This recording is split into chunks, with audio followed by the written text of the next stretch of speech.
All right, Brian. So for part 3 of the show today, we are going to be diving into what the numbers tell us in each aspect of the Notre Dame offense and the Ohio State defense. And first, we're going to take a look at what we had talked about being a matchup that Notre Dame has to win in order to run the style of offense that they want to, right? And it's no secret that we're starting around talking with the run game because that is Notre Dame's bread and butter. That's what they've been able to do.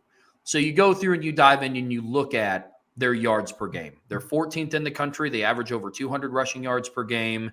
I can almost guarantee you they'd be inside of the top 10 if you take out or if you only factor in Power 5 opponents, right? Because I'm sure that there's all the service academies are ranked ahead of them in rushing yards per game, things like that. But the numbers that we really pay attention to are yards per attempt, the efficiency numbers. Yeah, Brian. They are right now, because of the postseason, they are now,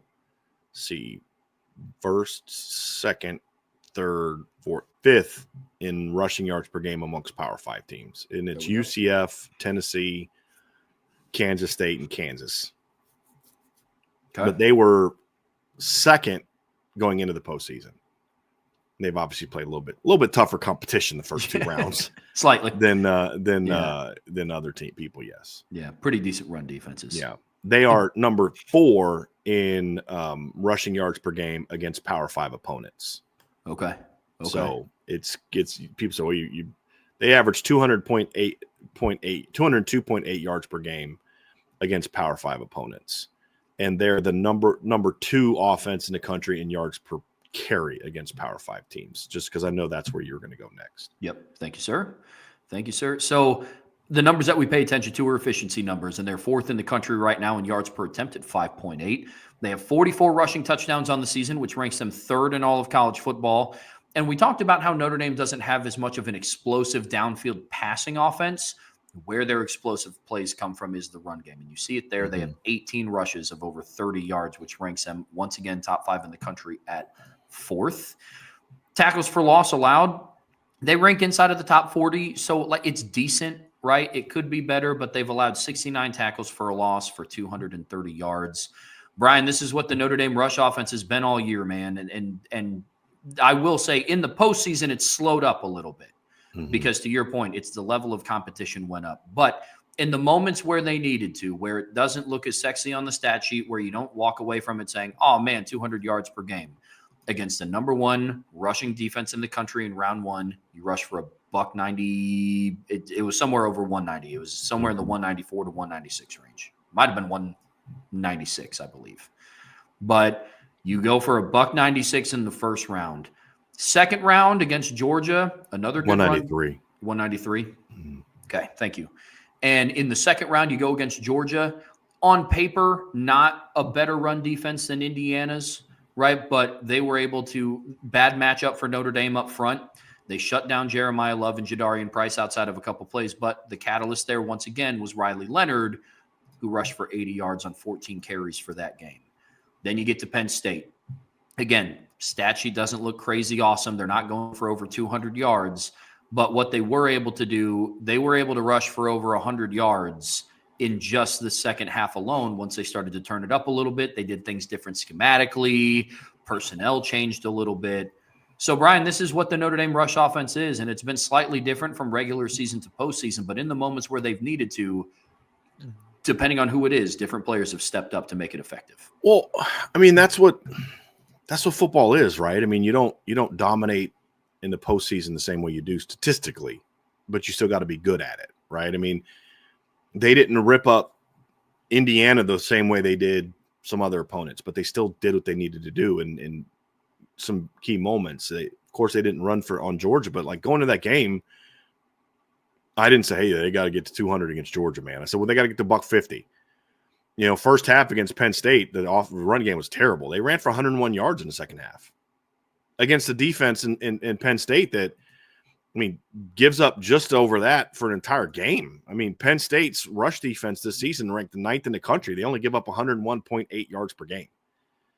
Notre Dame did that just 0.9 behind that.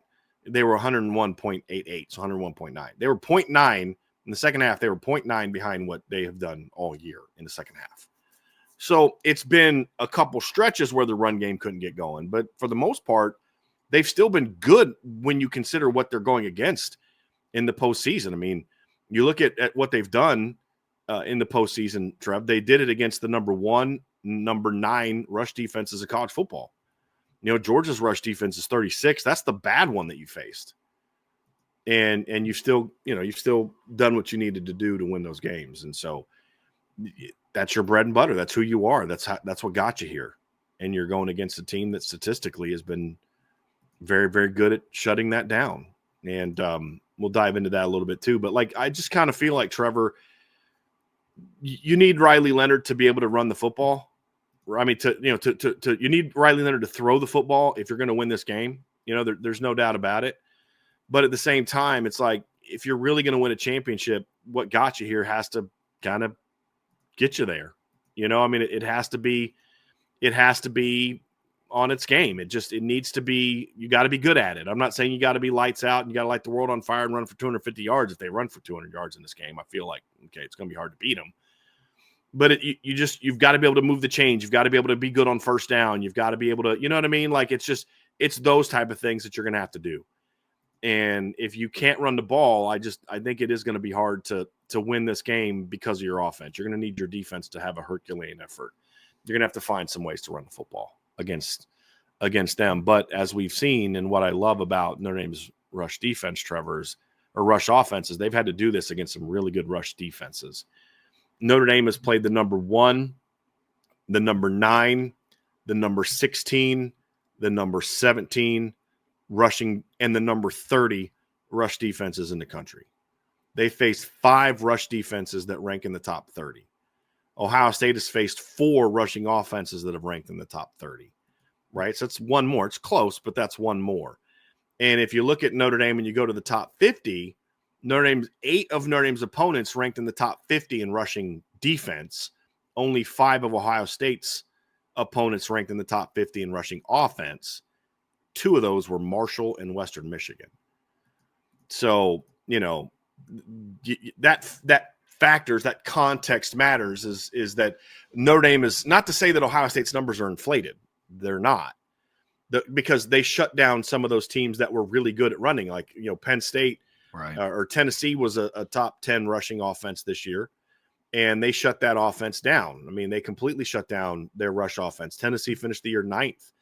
And Ohio State shut them down. And Penn State this season finished 18th in rushing offense. We saw how good it was against Notre Dame. You know what I mean? And they shut that down. I mean, Penn State went for $152 running the ball against Ohio State. You and I watched that same game, Trev. A lot of that was late and scrambles by Nico from the quarterback position, like pass game rushing yards. They weren't exactly and then, Penn State went for $120 against Ohio State. Now, Penn State fans all week last week was like, oh, well, that's because, so-and-so was injured or what. But I don't care. They still shut them down, and so they've performed well against the better teams on their schedule. But Ohio State has also played a lot of, 5 of their opponents ranked 96 or lower. Let's see here. For 9 of their opponents ranked outside of the top 70 in rushing offense. So they haven't played a lot of teams run the ball like Notre Dame, if we're being honest, and they definitely haven't played teams that are the big play offenses.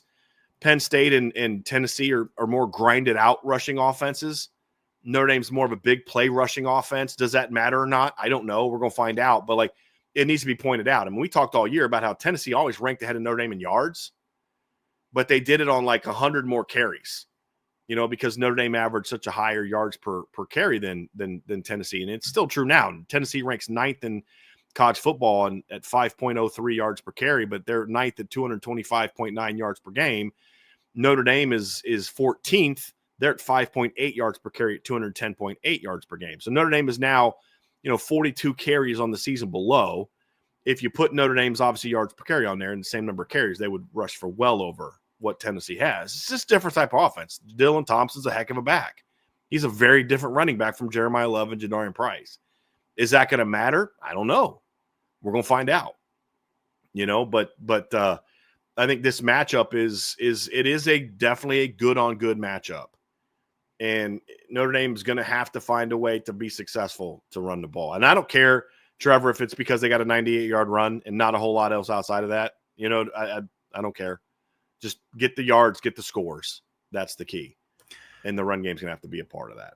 Yeah, we started out this show, and really the common theme of this week and throughout the postseason has been, what does winning look like? You know what I mean? Like, what does having success on the ground look like against a top defense in the country that Notre Dame has faced, right? I mean, IU had the number 1 rush defense. Penn State had the number 9 rush defense. But you go through and you look, and the Ohio State numbers kind of show you and give you an idea of what winning looks like, right? It doesn't mean that Notre Dame lives up to their standard of 210 yards. If Notre Dame rushes for 210 yards on this Ohio State offense, this game is not close. I'm telling you that right now. But that's not the expectation, nor do I believe it should be. But then you go through and you look at, like, even Ohio or even Indiana, right? Indiana, I believe, coming into that game, averaged somewhere around 80 rushing yards per game, similar to what Ohio State's allowing right now. Even for the crowd, that's where you take away the 98-yard run, which I think is BS, and I don't really buy into it at all either. But even if you do that, Notre Dame rushed for more yards in a game, 20 or so more in a game than what IU allowed on the season, right? So those are the numbers that you have to pay attention to when we talk about Notre Dame won in the trenches, because some people will just look at the final box score and say, what do you mean they won? They rushed for 147 yards.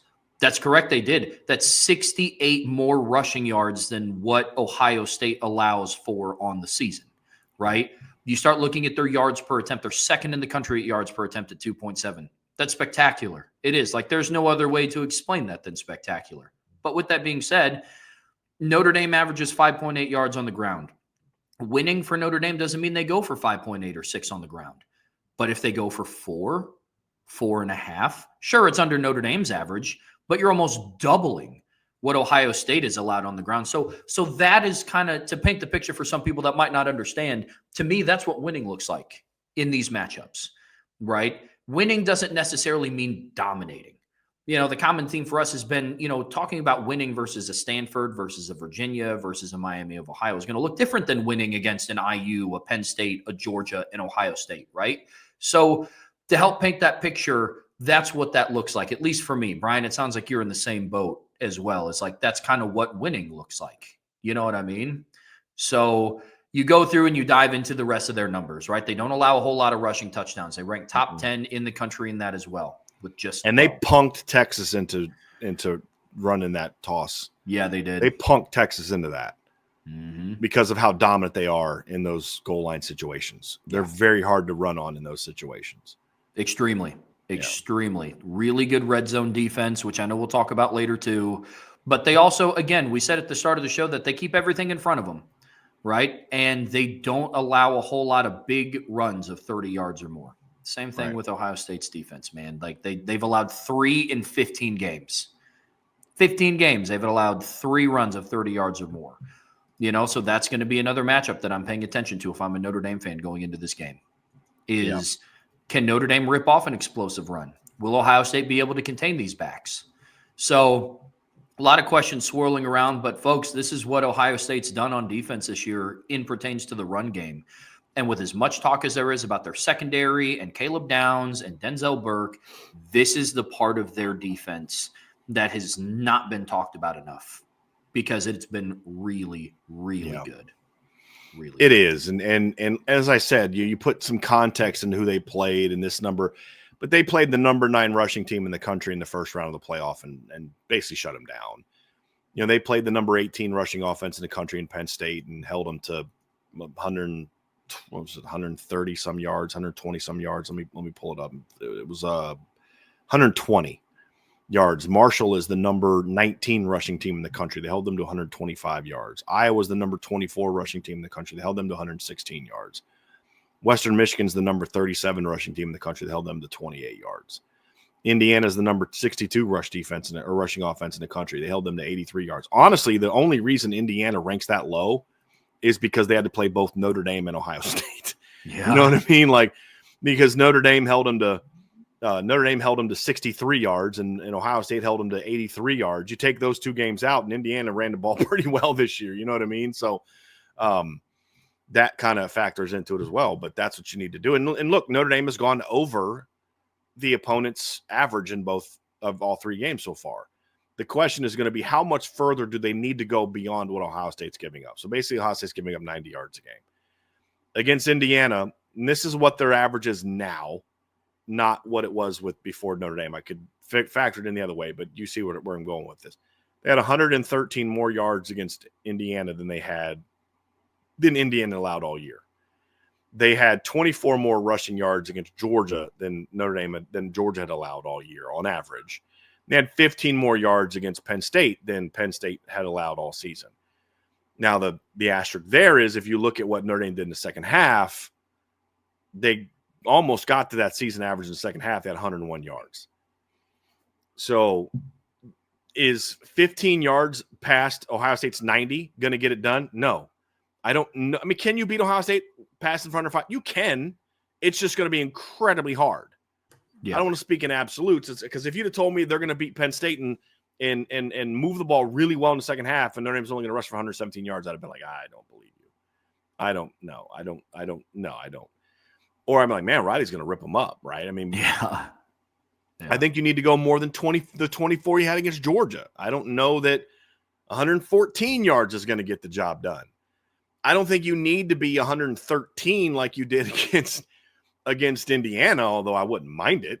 You know what I mean? Because then you add basically Notre Dame would rush for 203 yards in that instance, which I could live with. Yeah, but if you take away the 2 80-yard touchdown runs, they didn't. Okay, cool. Let's have that conversation. Yep, and if you took 2 of their touchdowns away, they would have scored 13 points. Right. So that's the thing is like they're going to have to run the ball on Ohio State. The question is how much and how frequently. And that's kind of where I'm at I think that they're going to have to find a way to do it. And part of it is you've got to be willing to go right at them. Like a lot of teams are not willing to go right at them. Yes, you have to do some things to mess with the linebacker eye discipline. You've got to run some jets. I'm okay running some jets and doing some different things there. You've got to run some misdirection. I would love to see some read zone. And I think part of the reason they don't run a lot of read zone is because Riley just always keeps it. And when it's not supposed to keep it, it results in a negative. So I don't know if they do as much of that anymore. Maybe do some RPO with it in this game and hopefully you can have some success with it especially if they're playing off coverage outside. But at the end of the day, Trev, it's going to come down to however you do it, you've got to be able to get the run game going. That means the offensive line has to play physical. What helped Iowa in Michigan State early against Ohio State is that you will go break down that film. They were coming off and they were fighting hard against Ohio State. And Ohio State had their D-line, had their fair share of wins. But they also had some plays they drove those guys off the ball and opened up big runs. And when the linemen can get to the second level, those linebackers are a lot like Notre Dame's linebackers have been in the past, where they're not, like Cody Simon's not the biggest kid. I know what he's listed at, but J.D. Bertrand is also listed at 235. Jack Kaiser's also listed at like 230 plus. When the linemen are getting up to the second level, they're way less effective. But that doesn't happen if you don't get a good push at the line of scrimmage. Right. The line's got to come in with a mindset of we got nothing left, right? There's nothing you're holding out for. There's no, I got to save something for next week. This is it. You got to play your absolute tails off, but you also have to scheme it well. And you have to avoid some of the negatives you had against Penn State. That's going to be another thing. And so they can run the ball on them. It's a battle. You're going to have to play really well up front. You're going to have to, be very physical at the point of attack. You talk about who's going to start it on the offensive line. I don't know. What's a perfect world scenario? Rocco's fine. And you start him at right guard and Charles Jagasaw at left guard. Now you have a big offensive line that's physical. But even if you have to go with Jagasaw at right guard and Tosh Baker at left tackle, that was your starting line. That was your lineup in the second half when you ran for 101 yards against Penn State. That was your lineup last year, flipped, right? I mean, Jagasaw was at left tackle, but you're much closer to the starting lineup you had in the bowl game against Oregon State last year when you ran for over 200 yards, right? I mean, Oregon State's not Ohio State. Ohio State's not Oregon State, but you get the point. You're going to have to find ways to do it and go right at them. It's not what you just don't run inside zone and duo every single play every game. Right. Like, you can't be afraid to go at them. Yes, mix in your counters. Yes, mix in some of your wrap stuff. Yes, mix in some different things that you like to do. But you got to be willing to go right at them. You have to be willing to go right at them and try to get some movement on them. because the way they play, they don't run as much of the twists and stunts. If you catch them in a slant, because like sometimes they're going to slant right into your run and blow you up. It's just going to happen. But you're going to catch them sometimes when they're slanting away from where you're trying to go, and it's going to open up the cutback lane beautifully. And you got to be willing to go at it. And it's okay sometimes to get +2 and get into 3rd and 6. That's, you got to make those third down plays, right? But because eventually you're gonna hit that. You're gonna hit that play. And that's where this offense is going to have to be. If they can't run the ball, they're going to have a hard time winning. This thing can't be done, but it's going to be much harder, Trev.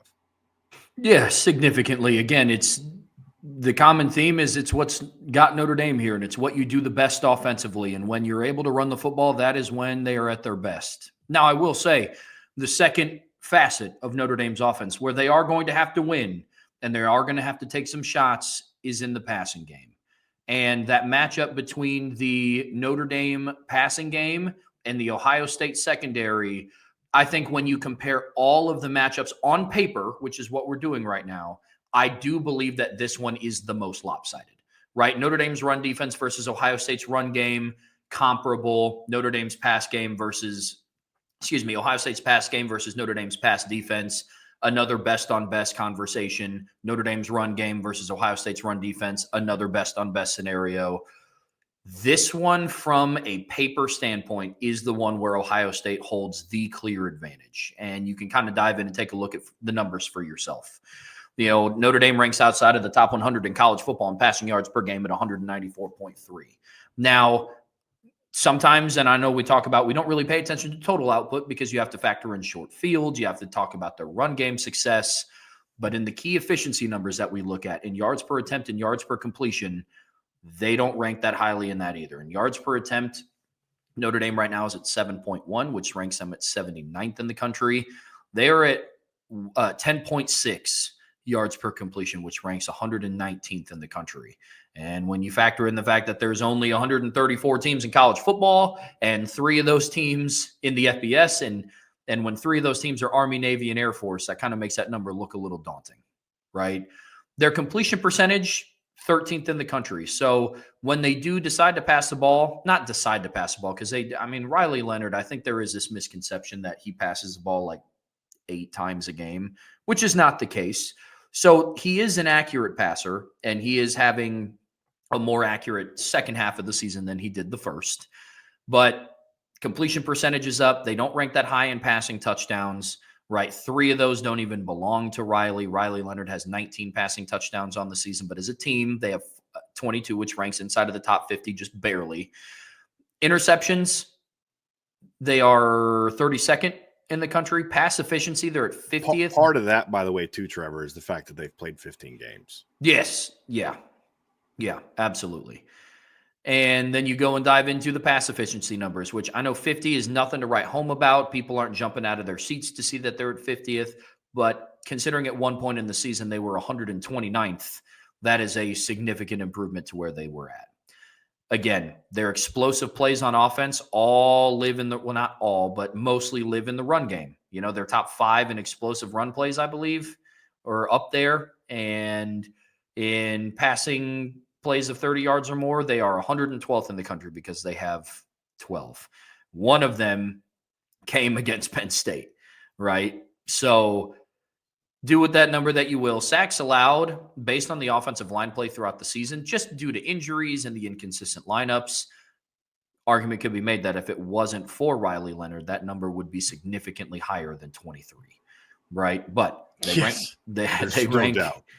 rank 20, or sorry, they have 23 sacks allowed on the season, which ranks them 44th. So in a nutshell, on paper, Bryan, this is what Notre Dame's pass offense is this year. And with Mike Denbrock coming to town and the hype of adding Bo Collins and Chris Mitchell and Jaden Harrison and the development of Jaden Greathouse, I think we can say that it didn't live up to what we had hoped, unfortunately. But the passing game has done what they've needed to in certain games to get it done, right? Against Louisville, they had that long touchdown to Jaden Greathouse.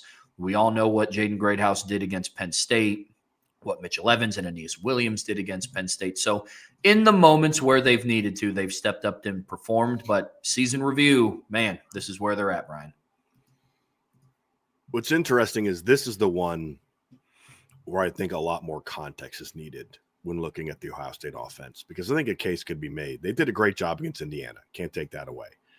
But that was just because they couldn't protect the quarterback. Sure. And it wasn't so much about the coverage being great. They played 3 games against teams that ranked in the top 30 in passing offense, if you count Oregon twice. And in those 3 games, they gave up 307.8 yards per game. So the rankings for the teams they played 4 teams ranked in the top 50. The number 59 team, the 5th best, is Akron. They played 6 offenses that rank 109th or lower. And 8 of their games came against teams that ranked out of the top 75 in passing. So I do think there needs to be a little bit of context. This isn't meant to mean that Ohio State's pass defense isn't really good. It is really good.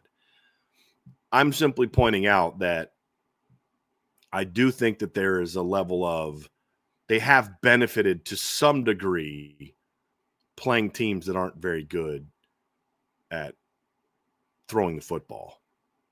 That's kind of where I'm coming from on that one. You know what I mean? And yeah, I'll just kind of leave it at that. But I think that's been kind of a factor. Now but Sure. Notre Dame is not a team that's really good at throwing football either. But one thing I will say is I do think that Notre Dame's numbers over the course of the season are a little better than they show. And a big part of that is, Riley Leonard really struggled in the first really 4 games of the season. Since really the Louisville game, he's been a better player. He's been a more efficient player. His quarterback rating has gone up. I'm going to actually do that math here while we're talking, Trevor, but he has been better, but it's not like, okay, he's been better, so now all of a sudden they've got a top 20 pass offense. Right. I'm not saying that. But here's the end of the day. Yeah, okay, it hasn't been great, but it has stepped up. And it's funny, 25%, I think my math here is correct, Trevor, correct me if I'm wrong. 25% of their passing plays of 30 yards or more came against Penn State. You had 3. Gosh. You had the Mitchell Evans play on the first drive. You had the Aeneas Williams sluggo, and you had the 54-yard touchdown to Jaden Greathouse. Wow. So, that kind of factors into it a little bit. Sure. Can they build on that? I don't know. But then the answer is, but look what they did the week before, against Georgia. That's the thing is we just don't know what this offense is going to look like throwing the football. Riley did some really nice things against Indiana's pressure in the second game. In the first playoff game. So that's where I come down to, Travis. I still don't know what to make of this Notre Dame pass offense. But what I do know and what I can confidently say is that Riley Leonard's going to have to be the good version of Riley Leonard in this game.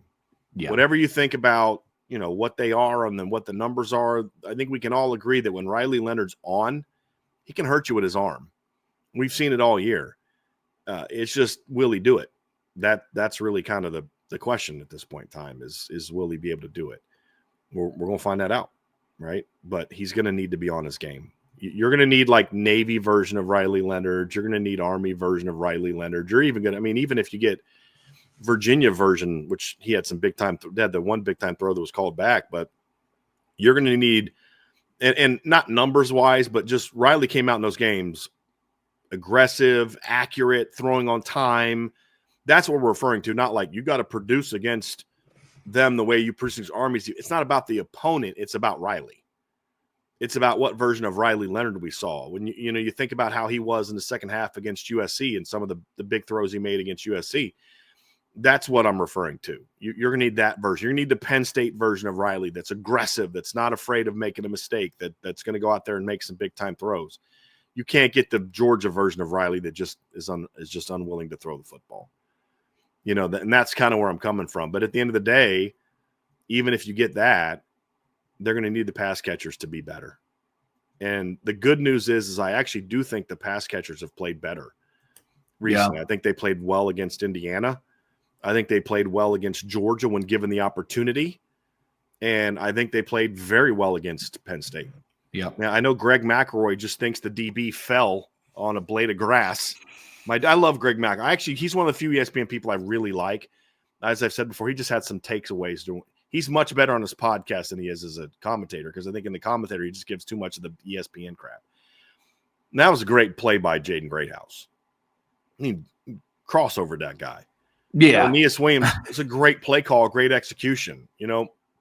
Mitchell Evans was covered, dude. Just Riley said, hey, I'm going to throw it up there. Jaden Greathouse was covered on that back shoulder. He got pressured and got hit, but got the ball out, made the play, and Jaden Greathouse went and made a great catch. So it wasn't just, okay, yeah, you threw the wide open. You were hitting plays in that game no matter what. And those are things that I think you need that same level of aggressiveness against Ohio State. I just will hope they don't wait till they're down 10-0 to do it. Yeah, the success in the pass game is a group effort, right? For Notre Dame, it's for me, it's 1A, 1B. It's the performance of the offensive line and Riley Leonard willing to come out and take shots early. That's 1A, 1B for me. But not far behind it is the play of the wide receivers. Hasn't been that much of an issue in the postseason, like you had mentioned, Brian. But there were moments in the regular season where you questioned their get up off the line of scrimmage, where you questioned their sense of urgency running routes and getting in and out of breaks, and honestly, like at times fighting for the football. There were some moments where Notre Dame's receivers weren't really doing a whole lot to go up and make those contested catches. So I am happy to see what we did see against Penn State. But going back to what you had talked about for Ohio State, I think both can be true, right? Like, I think you can say that Ohio State has a really good pass defense, and they played very few really good passers throughout their season. I think both things can be true, right? The two best passers that they faced in their season were, in the regular season, Dylan Gabriel, who ripped them up, and Curtis Rourke, who only passed the ball 18 times. Because the pass rush was getting home. And that is part of pass defense, right? Like, your pass rush is a factor and a facet of your passing defense. But then, you get to the playoffs and you start looking at who they played from a passing standpoint. There were a lot of questions about Nico's ability. Brian, you brought that up in the pregame show that we did. And in the IB countdown to kickoff was, if this game turns into Nico having to throw the ball around the yard for Tennessee to win, I don't like their chances. Right. And because they're not the same team they were with Hendon Hooker 2 years ago. Right. And not even just because of Nico, but because of everything else around him. Right. They don't have the same receivers. They don't have Jalen Hyatt. They don't have the guys they had a couple years ago. They don't have, was it Cedric Wilson? Mm-hmm. They don't have those group of guys. This is a different group. Right. And they're not built that way. Mm-hmm. They weren't built that way. And Ohio State's offense put them in. And that's the concern about this game, is if Ohio State's offense comes out on fire and you can't answer with your run game, and you put yourself in a situation where you have to throw the ball, you're in trouble. Yeah. Well, and you go through and you just look at some of the pocket passers that Ohio State's pass defense has faced, because it has been very minimal, right? Cedric Tillman. My guy, Jay Henry, is Cedric Tillman. Yep. Thank you, Jay. And you go through and you look, and in the playoffs specifically, you face a true freshman in Nico, or redshirt freshman in Nico, that he's just not really refined yet as a passer. You see the potential, right? But on that stage against that defense, just wasn't going to happen if the game was in his hands. And then, you go to the Oregon game, and even in a game without Evan Stewart, and Tez Johnson was in and out of the lineup throughout the majority of that game, Dylan Gabriel still did throw an interception, pass for 299 yards and 2 touchdowns. Quinn Ewer's ability to push the ball down the field. Now, there is a lot of questions around with as much experience as Quinn Ewers has, his gap escape ability and his pocket presence was not all that great in that game, if I'm being 100% honest. But he was even still able to rip off 283 passing yards and 2 passing touchdowns. And, it was just, it's not like they have faced a bunch of passing quarterbacks this year. It's kind of been like feast or famine for him. Aiden Chillis at Michigan State, he's more of an athletic guy. He's young. He has some stuff that he has to kind of grow into.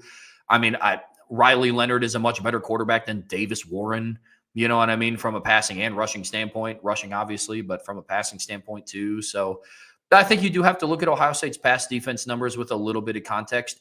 And you can also admit that it's also still a really darn good pass defense too.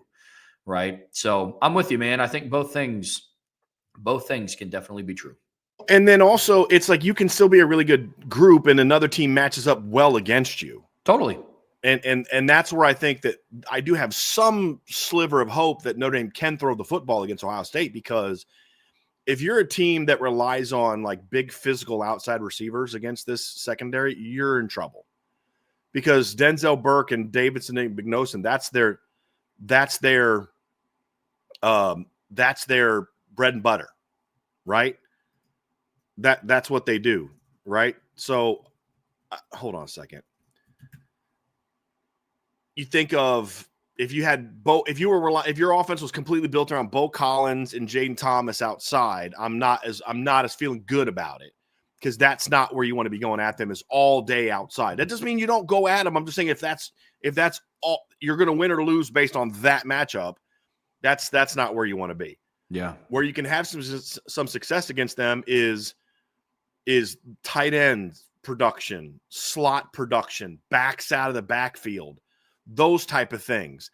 That's where you're going to need to make plays. And then speed on the outside.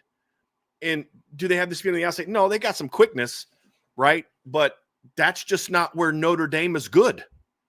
Notre Dame is good there.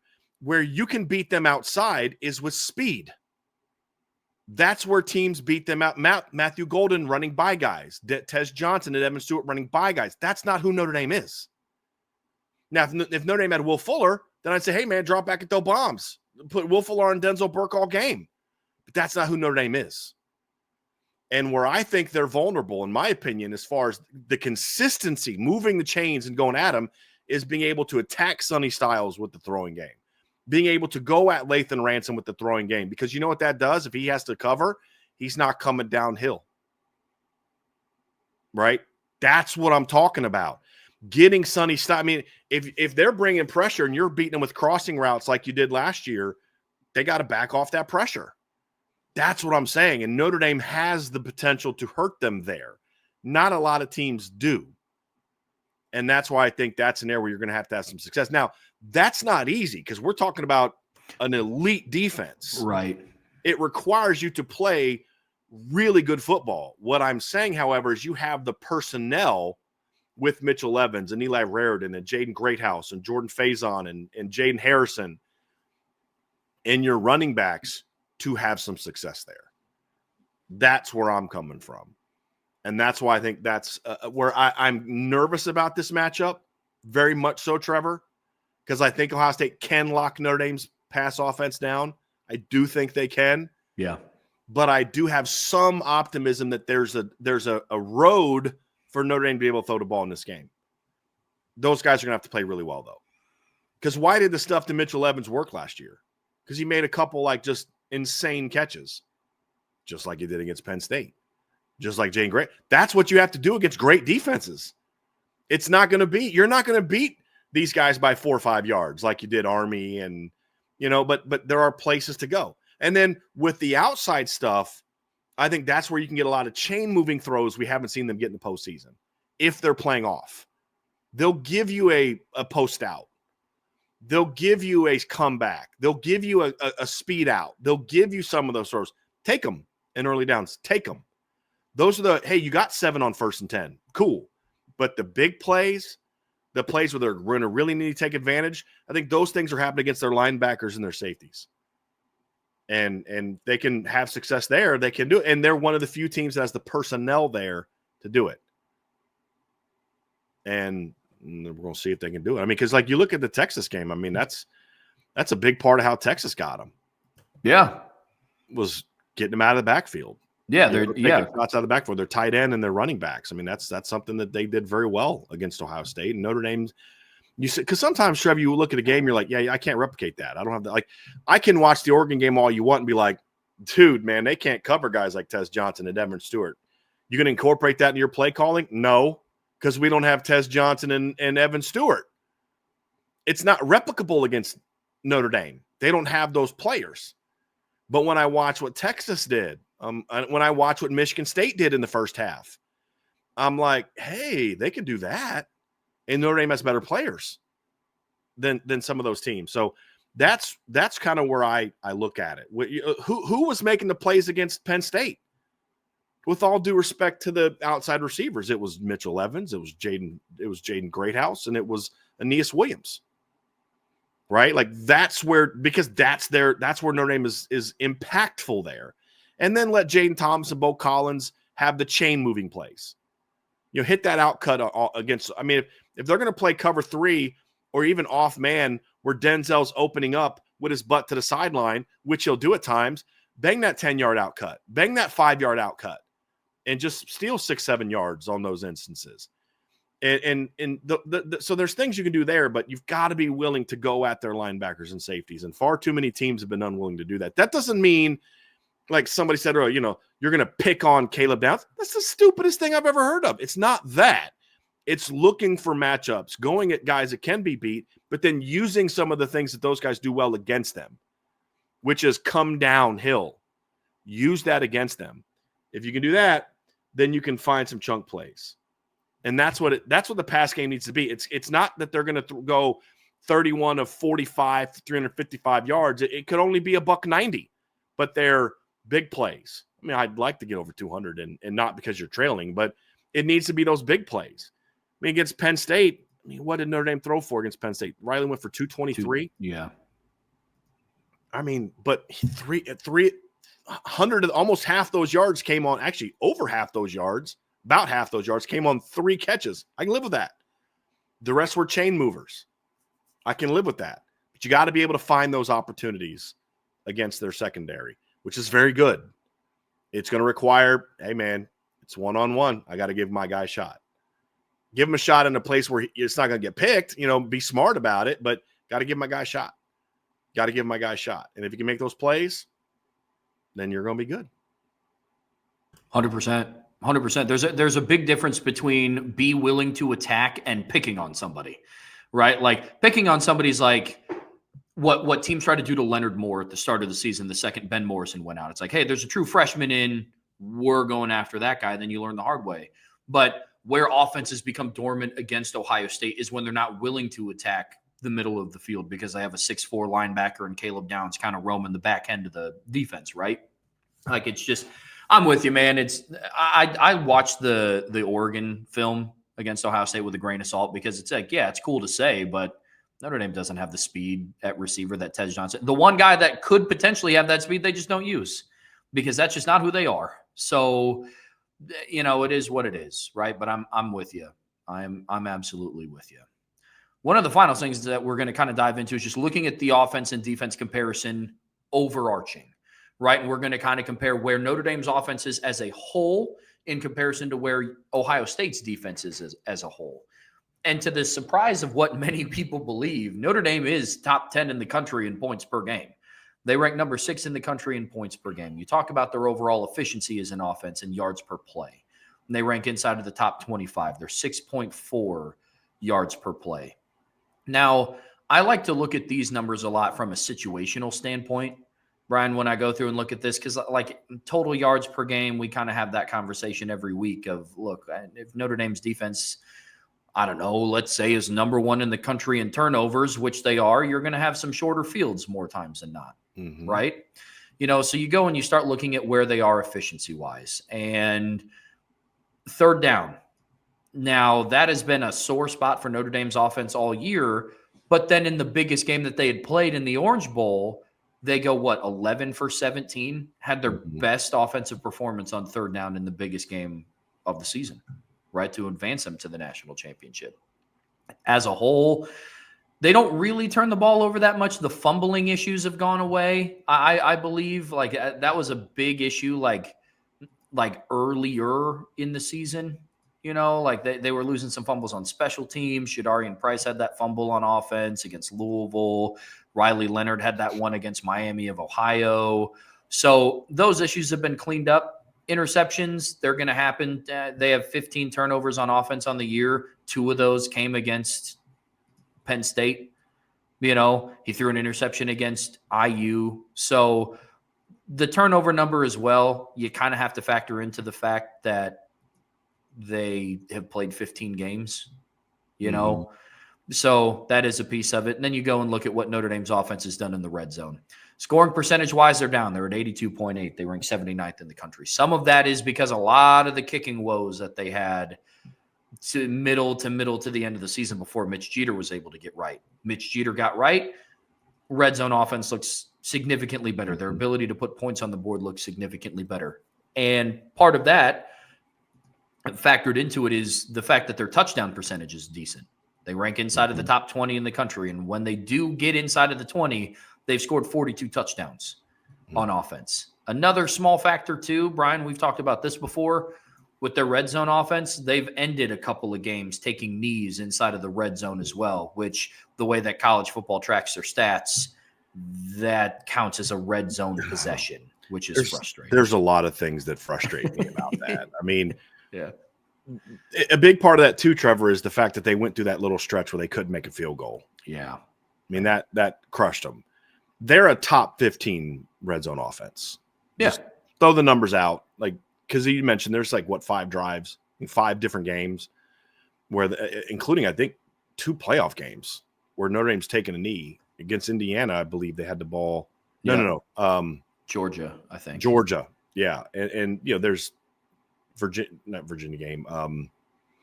Like Army. There's been Miami, Ohio. There's like 5 games this year where Notre Dame's taken a knee at the end of the game in the red zone. Purdue. And that factors in. And the field goal kicking issues factor in. They're a top 15 red zone offense. And this is what it's going to come down to. It's situational football, like you mentioned, Trevor. I mean, Notre Dame's going to have to be able to put points on the board. And the way they're going to be able to put points on the board is maximize their possessions. When you get into the red zone, score touchdowns. You have to do it. And Notre Dame's been a great red zone offense this year. They really have. I mean, the only time I remember them getting stopped inside the 5 that I can remember is the drive against Army. It's the only time I really remember. I mean, Penn State couldn't do it. Riley went and they got inside the 5-yard line twice. They scored 2 touchdowns against Penn State. They scored 2 touchdowns on 3 plays. And if I remember correctly, Trev, when we were talking about, Penn State's defense, Penn State was really good in the red zone defense, right? Remember where Penn State ranked?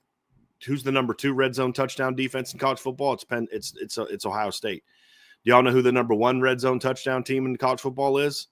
It's Notre Dame. I mean, it's Penn State. Yep. Penn State's number 1, and Notre Dame literally had 3 plays inside the 5 and got 2 touchdowns. But the key against Ohio State is, can you get inside the 5? That's gonna be the key, right? And a big part of that is going to be, Trev, is going to be that third down offense. It's a huge part of the game against Penn State. Huge part. One of the best third down performances I've seen from Notre Dame in a long time. Part of it was play calling. Part of it was Riley being a playmaker. Part of it was receivers being a playmaker. I mean, you talk about Riley on the late third down where he's scrambling left and he hits Jaden Greathouse. That's also a great job by Jaden Greathouse to work open and look for the ball and not just assume Riley's going to run it. That was one of the gripes that I had about the receiving corps going into that game, is when scramble drill ensues, they immediately look to start blocking, or they just immediately cut off their route and become a spectator and start watching the game. So hats off to Greathouse on that one too. Right. You look at some others. It was, the 3rd and 9 where Riley just, hey, I'm giving it's a 1-on-1, taking my shot, and Jaden Greathouse went and made a play. And that was the one thing that was a little different in this game. Mike Denbrock was very aggressive on 3rd down. Yeah. He had the 3rd and 6 on the first drive of the game. He runs a wheel route to Mitchell Evans for a big play. He's very aggressive in this game on 3rd down. And I think that's something that you need to be able to look at and say, hey, you got to be able to get at it. You know what I mean? So that's going to be a big key because, as you said, Trevor, this is a really good defense. And, if Notre Dame gets inside the 5, they're going to score. But can you get inside the 5? That's going to be the big question mark, and they don't give up a lot of big plays. You're going to need big plays to win. Those are all keys. They're a better third down defense, and you've been a third down offense. Right. You're going to have to be good there. You're going to have to be better there. And again, the thing that gives you hope if you're a Notre Dame fan is that you just move the ball on a team that had a pretty good third down defense. Penn State was much better. They finished the year 53rd, partly because Notre Dame went for over 60% against them, dropped them way down. I think they were in the 30s coming into that matchup last week. So those are all things that you look at and say, but you're going to have to be on top of your game. You're going to have to come out and let's see, what was Penn State? They were 30th in third down defense last week, coming into last week's game, right? So just pointed that out. I didn't mean for it to come up like that, but that's what it did. So anyway, they were 30th and Notre Dame dropped them all the way to 53rd. Think about that. In one game this late in the year. They were 30th coming into the game. Well, now Ohio State's 30th. You're going to need to do that again. I don't know that you necessarily need to do like 11 of them and go. Like you're going to have to be good on third down and move the chains. Right. A big difference in last year's game is Ohio State against a really good Notre Dame defense had a great third down performance. They didn't do a lot of things well on offense last year, but they moved the chains on third down. That was huge in a game where there wasn't a lot of scoring. Notre Dame's offense didn't move the ball well on third down. That was the ball game. I mean, if you can look at like this play, if it's not for this player, but I mean, the course of a 60-minute football game, that was the difference, in my opinion, was they were really good on third down. You weren't, and you couldn't force turnovers. So I think those are going to be factors in this game, Trev. If Notre Dame's going to have a chance to win this game, they're going to need to, play your game. That means run the football. That means Riley's got to be efficient, and you got to find some big plays here and there, even if it's Riley scrambling for 30 yards on a pass play. I don't really care. You've got to be great in the red zone. You got to protect the football without being conservative. But then you're also going to have to play better in some areas where maybe you don't normally thrive. And that's what happened against Penn State. They did some things they normally do. Second half, they ran the ball well. Riley made some big plays, but they were great on third down. And Mike Denbrock was phenomenal play calling wise, but at the end of the day, it doesn't take a genius to say, let's run a slot fade, and Riley, you got to make a great throw, and Jane Greathouse, you got to make a great catch. Right. Hey, right. Mitchell Evans, we're going to put you one-on-one against a linebacker.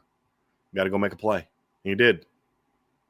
Yeah, I mean, that's also, Trev, why I do have some optimism that the offense can have success in this game, because they do have those playmakers. They just got to step up and make the plays.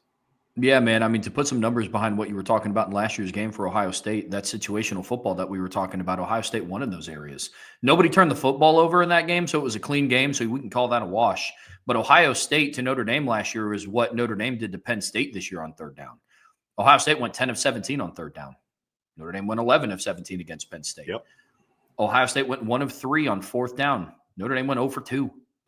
You go through and you look at what they were able to do situationally. And then, of course, it comes down to the red zone. At the end of the game, where did Ohio State win? Chip Trayanum ran it in from 1 yard out. And what did Penn State's offense do against Ohio State on third down this year? 3 of 11. You lost a 7-point game. You couldn't punch the ball in the end zone. You couldn't get a touchdown, and you couldn't get a touchdown in the end zone. You had 2 turnovers in the end zone, a pick and a turnover on downs.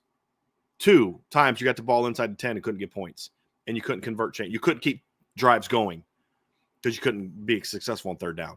Guess what Ohio State did? They did those things, and that was the ball game. Winning situational football has been key for Notre Dame all year long, man. And Ohio State. Yes. And Ohio State. Yes. Because again, this is not a typical, like, you look at this Ohio State roster and you compare it to the 2015 roster. It doesn't come close. It doesn't come close to the 2015 roster. But this is a way better team than that was. With all due respect to JT and Jack Sawyer, they are not Nick Bosa. They are not.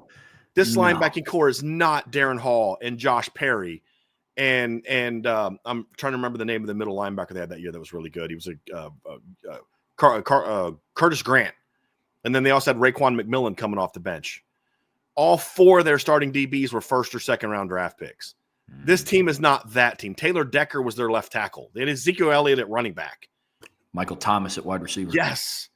But this team, this is one of the best Ohio State teams they've had in a long time, because they're not just out there out athleting people. They're not out. They are very talented. Don't get me wrong. I'm giving them a compliment here. I would rather face the 2015 team than this team, because the 2015 team could get in their feelings and just decide not to play on any given Saturday, including a game late in the year when Michigan State's, the winner goes and plays for the Big Ten title. They say, I won't feel like playing today. This is a great team for Ohio State, and they're not going to beat themselves. You've got to beat them. In order to do that, Trevor, situational football is huge. Win the turnover battle. Be good on third down, both sides of the ball. When you get your scoring opportunities, you need 7, not 3. When they get scoring opportunities, they need to hold them to 3, not 7. mean, that when you're talking about two teams this good, those are the things that can make a difference in the game. Whose strength plays better? Is it the Ohio State pass offense or is it the Notre Dame rush offense? Which one steps up and is better? Which complementary part of your offense is better? The Notre Dame pass game or the Ohio State run game? Those things all factor into winning, and a lot of that comes down to these things right here, Trev, this situational football that we talk about. It's going to be key. It is absolutely going to be key. Well, that's going to do it for just kind of the overview of Ohio State versus Notre Dame and how they stack up on paper. But guys, ladies, gents, don't go anywhere because we are still going to break down the matchups that matter, right? We're going to dive into what do all these numbers mean? What are the areas that Notre Dame has to win on the field?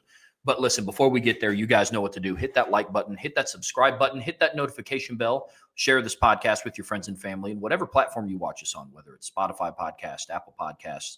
Be sure to leave us a 5-star review. And of course, as always, the best way to support what we do here is go to the premium message boards at boards.irishbreakdown.com. That's where we have all of our exclusive content coming out. That's where we have film breakdowns, intel pieces around recruiting, transfer portal pieces. So it's where all the stuff is happening. So be sure to hit up the message boards at boards.irishbreakdown.com.